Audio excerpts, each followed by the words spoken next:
My student became my roommate and then my F-buddy, MF. This is my account of something that happened a few years ago. It's mostly true except for some of the dialogue that I had to reconstruct to the best of my memory, contrary to what everyone else on here claims. No one is remembering exact dialogue years later, haha. Right out of college I got a job teaching high school. I was 22 years old and teaching kids who were 14 to 18. It was a great job. I love teaching and I'm pretty good at it. But I was advised early on to be very wary with female students.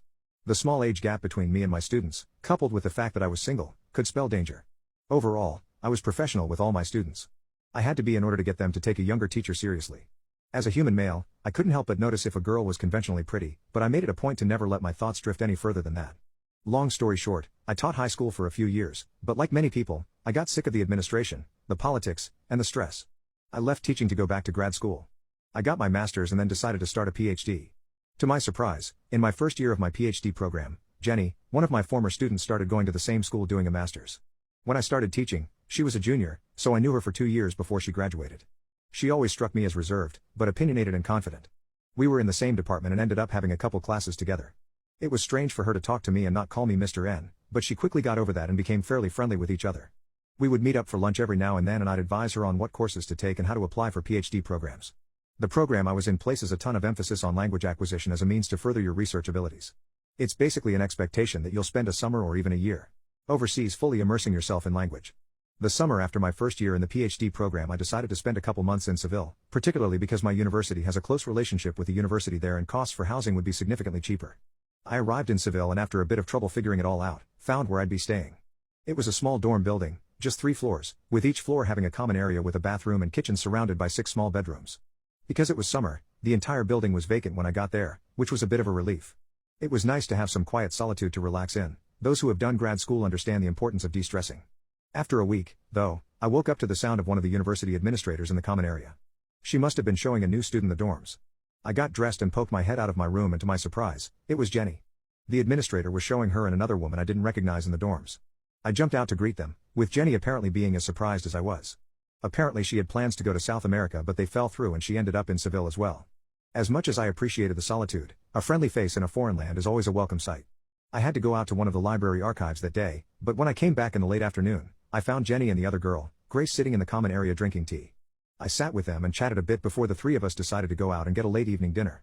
While we were walking, Jenny began to joke about the 2 of them ruining the privacy I had for the previous week. "I guess you have to stop bringing women back to the dorm room every night now that you're not alone," she said with a teasing smile. That joke caught me off guard. Although we'd gotten to be pretty good friends over the course of the past year, our conversations never veered away from academia and research. "Yeah, you know me, a different girl every night," I joked back. Again, for those who have done grad school, you understand how the vast majority of us spend more time with books than we do with intimate partners. She didn't say anything else about it, but her broaching the topic stayed in my mind for a bit. I hadn't met anyone and certainly hadn't brought anyone back to the dorm in the week I've been here, but I had masturbated in the privacy of my room, and now I just have to be a bit more discreet about it. After the 3 of us ate and spent some time walking around the city center, we headed back to the dorm building. I changed into my pajama pants and undershirt to sleep in and headed out of my room to use the bathroom. Grace's door was closed, but Jenny was in the kitchen filling up a cup of water. She was wearing short cotton shorts and a tank top. To be honest, I'd never really thought of her sexually, but the sight in front of me was not unwelcome. I think she must have noticed my eyes wandering just a bit because she caught my eye and we both shared an awkward smile as I scooted past her on the way to the bathroom. The next morning I woke up to a message on the new group chat the 3 of us had made the night before to ease communication. Grace messaged to let us know that she headed out early to meet a friend of hers who lived nearby. I groggily rolled out of bed and went to the bathroom. By the time I was out, I saw Jenny in the kitchen making some coffee. She offered to make me some and I gladly accepted. We sat across from each other in the common area as we chatted. She was in the same tank top and shorts from last night, with her hair up in a ponytail.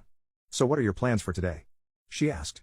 "Well, I was going to bring a ton of women back to the dorm like I've been doing daily, but now that you guys are here, that's off the table," I replied sarcastically. She laughed heartily. "I know you're joking but I also wouldn't even be surprised." I laughed it off and ignored what she was implying. Maybe being away from school and home was causing her to be more carefree. I didn't mind, it was just a new side of her I wasn't used to. Over the next few days we settled into routines. We usually all met up for dinner and hung out until late at night. Mornings start late in Spain, which was a nice change. One morning I woke up and to be frank, was atrony. I hadn't masturbated since the girls had shown up. Although I locked my room door, I still felt uncomfortable with them being so close. But this morning I just had that undeniable urge. I started to touch myself, with cliché fantasies running through my head. But halfway through, I started to hear a faint sound. A light buzzing. I thought maybe it was something like an air conditioner, but that wasn't the sound the AC in this building makes. It took me a second, but I realized the sound was coming from directly on the other side of the wall. Jenny's room. I realized. She must be using a vibrator. She must not realize that the sound of it could barely be heard through the wall. I was simultaneously surprised and turned on. It didn't take me long to finish myself off and I grabbed a towel to clean myself up. I got up and ran over to the shower while making sure the common area was empty. By the time I came out of the bathroom, I saw Jenny was now in the common area drinking coffee on the couch. "Hey, good morning, how's it going?" she asked. I was having trouble looking her in the eye, knowing what I heard earlier. "I'm alright. Are you having a good morning?" "Yup." She responded perkily. I don't know what got into me at this point. What I said next was so out of character for me that I'm still shocked I ever said it. "Yeah, I heard." I was standing in the doorway of my room and waited just long enough to close the door to see the look of understanding dawn on her face. I was freaked out that I had been inappropriate or creepy, so I waited in my room until I could tell she had left for the day. Part of me was proud for being bold in response to the teasing she had doled out earlier, and part of me was worried I was being a creepy older man. Later that evening the three of us met up for dinner again at a small restaurant down the street. There was a guitarist playing outside and the sound of his music filled the street. "I love the sound of Spanish guitar," Jenny said. "I'm sure you'd still be able to hear from the dorm, especially with how thin the walls apparently are," Grace replied with a smirk. Jenny shot her an embarrassed look and slapped her shoulder. Okay, apparently she had told Grace about what happened this morning. Grace simply laughed at her. "Oh, relax, it's normal." She turned to me. "If you ever hear any sounds from my room, just do your best to ignore it." Jenny and I broke out into laughter. Grace was more outgoing than either of us are, so it was nice to have someone break the ice and ease the tension I was worried about. When we got back to the dorms, it was late and we each headed straight to our rooms. I laid in bed, unable to sleep. I was undeniably turned on. I can't pretend like the two women I was sharing this space with weren't both SI. Although I had taken care of myself earlier in the day, I felt the urge again and began to touch myself. A few minutes later, I got a ding on my phone. It was Grace on the group chat. "Whichever of you is having some special time right now, please keep it down." Holy poop.